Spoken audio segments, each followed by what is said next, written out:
ఇంద్రపాలెం గ్రామానికి చెందిన 7 విద్యార్థులకు శిక్షణ ఇచ్చి వారికి ఉద్యోగం కల్పిస్తానంటూ ఒక్కొక్కరి నుంచి 3 లక్షల రూపాయలు మోసం చేసిన వారిపై ఫిర్యాదు చేస్తామని, అలాగే వారిపై చర్యలు తీసుకుని బాధితులకు న్యాయం జరిగేందుకు తమ వంతు కృషి చేస్తామని గీసాల వీరబాబు తెలిపారు. ఇంద్రపాలెం ఆయన నివాసంలో ఏర్పాటు చేసిన మీడియా సమావేశంలో గీసాల వీరబాబు మాట్లాడుతూ, కాకినాడలో పలువురు విద్యార్థులకు శిక్షణ ఇచ్చి ఉద్యోగాలు ఇప్పిస్తామంటూ మోసం చేసిన వారిపై చట్టపరంగా చర్యలు తీసుకోవాలని వీరబాబు డిమాండ్ చేశారు.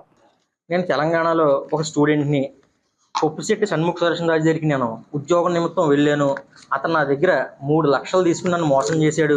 నాకు న్యాయం చేయండి సారు అని చెప్పి కాకినాడ సిటీ ఎమ్మెల్యే గారికి ఫోన్ చేశాడే తప్ప ఇలాగా గీసాల ఆనంద్ మోసం చేశాడని కానీ, గీసాల ఆనంద్ దగ్గరికి నేను వెళ్ళానని కానీ, అతను మోసం చేశాడని కానీ ఇతను చెప్పలే. కేవలం షణ్ముఖ్ అనే అతను మోసం చేశాడని చెప్పి కొండబాబు గారికి ఫోన్ చేశాడు. అదొకటి. ఇంకొకటి, మియాపూర్ పోలీస్ స్టేషన్లో నా మీద ఎలాంటి కేసులు లేవు అని చెప్పాడు. మియాపూర్ పోలీస్ స్టేషన్లో ఎలాంటి కేసులు లేకపోతే నా మీద కేసు ఎందుకు పెట్టావు అని చెప్పి మనోడు రాజ్ కుమార్ అనే అతనికి వాయిస్ మెసేజ్ పెట్టాడు. వాయిస్ మెసేజ్ పెట్టి నీ అంతు నేను చూస్తానని చెప్పి మాట్లాడడం జరిగింది. ఆ ఆడియో రిపోర్ట్ కూడా నా దగ్గర ఉంది. అది కూడా మీ ఇద్దరికీ చూస్తాను. నిజంగా అసలు ఎవరు షణ్ముఖ్? కొప్పుశెట్టి షణ్ముఖ్ అనే అతను ఎవరు అసలు? కేవలం అతను మాకు ఎలా పరిచయం అంటే, ఇంద్రపాలెంలో మన ముస్లిం తల్లి గుడి బ్యాక్ సైడ్ బాలాజీ బ్యాంకరు అని చెప్పి శివగారు ఉన్నారు. ఆయన దగ్గర 15 లక్షలు చిట్టేశారు వీళ్ళు. చిట్టేసి దానికి అటాచ్మెంట్గా వాళ్ళ బిల్డింగ్ పెట్టారు. బిల్డింగ్ పెడితే అది 18 లక్షలు 19 లక్షలు అయినా కట్టాల్సి వస్తే కట్టకుండా వీళ్ళ పరారిలో ఉండగా వీళ్ళ మదరు ఎవరైతే కొప్పుశెట్టి షణ్ముఖ సుదర్శనరాజు ఉన్నాడో వాళ్ళ మదరు మా నాన్నగారిని కలిసి ఇలాగా శ్రీని గారు ఇలా ఉందండి మా పరిస్థితి, చూస్తేనేమో ఇలా అయిపోయింది, బిల్డింగ్ ఏమో ఇతను హ్యాండ్ ఓవర్ చేసుకునేలా ఉన్నాడు, ఒకసారి మీరు మాట్లాడండి సార్ అంటే మా ఇంటికి వస్తే శివగారిని మాట్లాడి ఆయనతో రిక్వెస్ట్ చేసి ఆ 18 లక్షల్లోనే కొంచెం తగ్గించండి, వాళ్ళ పరిస్థితి బాగోలేదని చెప్పి వాళ్ళకి న్యాయం చేసి వాళ్ళకి 10 లక్షల లాభం చేకూరే విధంగా శివగారిని రిక్వెస్ట్ చేసాం మేము. అలా నాకు పరిచయం అయితే ఇలా అయినందుకు ఇతనికి 10 లక్షలు మేము లాభం చేకూర్చినందుకు ఇతను హైదరాబాద్ నుంచి వచ్చి మా నాన్నగారిని కలిసి, సార్ చాలా థ్యాంక్స్ సార్, నాకు ఇలా హెల్ప్ చేశారు అని చెప్పి కలిసి నేను ఇలాగా జాబ్ కన్సల్టెన్సీ అని చెప్పి సాయి సిరి టెక్నాలజీస్ అని నేను హైదరాబాద్లో పెట్టాను, ఇందులో నేను ఉద్యోగాలు అవి ఇస్తాను అని చెప్తే, సరేమో అంతా బాగానే ఉందిలే బాగా చేసుకో అని చెప్తే, లేదు సార్ మనం ఇక్కడ మీరు పొలిటికల్గా అది ఉన్నారు కదా, నాకు మీ హెల్ప్ ఎంతైనా అవసరం ఉంది, నాకు నేను ఇలాగ ఈయన్ని కలుస్తున్నానండి, మీరు ఒకసారి నాకు హెల్ప్ చేసి పెడతారా అని చెప్పి కన్నబాబు గారిని కలుద్దాం అన్నారు. కన్నబాబు గారిని కలుద్దామంటే అసలు విషయం చెప్పు దేని గురించి అంటే ఇలా అని చెప్తే, మనం ఇతన్ని కన్నబాబు గారి తీసుకెళ్ళి మాట్లాడి ఇది చేస్తే విషయం ఏంటంటే ఇతను మాతో పార్ట్నర్షిప్ పెడతానని చెప్పి ముందుకు వచ్చాడు. పార్ట్నర్షిప్ పెడతానంటే ఆ పార్ట్నర్షిప్ ఇద్దరు కలిసి చేసాము. ఇదే పార్ట్నర్షిప్ డీడ్.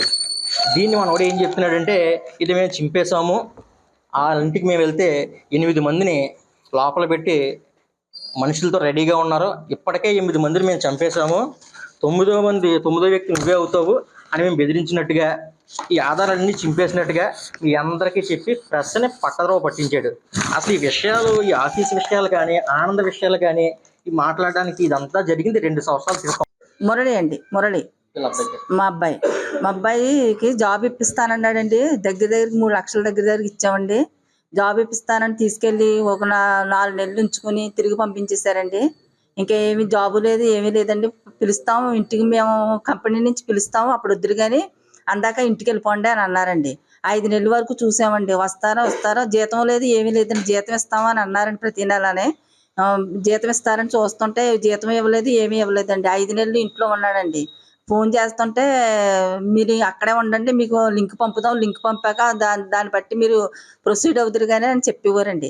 కానీ ఏ లింకు పంపేవారు కాదండి. 5-6 నెలలు అయిపోయిందండి. ఓ రోజు ఈయన కిరణ్ గారిని గట్టిగా అడుగుతానండి, మీకు కంపెనీకి సంబంధం ఏమీ లేదమ్మా, నేను చెప్తాను మీకు డబ్బులు ఏమైనా ఇవ్వాలంటే నేను ఇస్తానులే, మీరు కంగారు పడకండి అన్నారు. దగ్గరికి 9 నెలలు అయిందండి. డబ్బులు లేవు, ఏమీ లేవండి.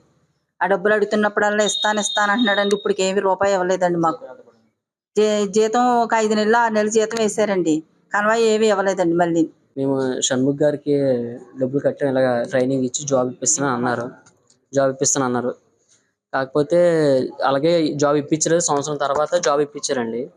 డబ్బులు కట్టిన తర్వాత ఇప్పించిన తర్వాత ఏమైందంటే, ట్రైనింగ్ ఇచ్చి అన్నీ చేశారు. చేసిన తర్వాత ఈ వర్క్ ఫ్రమ్ హోమ్ అని చెప్పారు, ఇంటి దగ్గర చేసామండి. అలాగా 5 నెలలు అలా చేసామండి. ఒక నెల కూడా జీతం పడలేదండి. జీతం పడలేదని ముందే మేము అడిగామండి. అడిగితే పడుతుంది, ఈ నెల పడుతుంది, వచ్చే నెల పడుతుంది అన్నారు.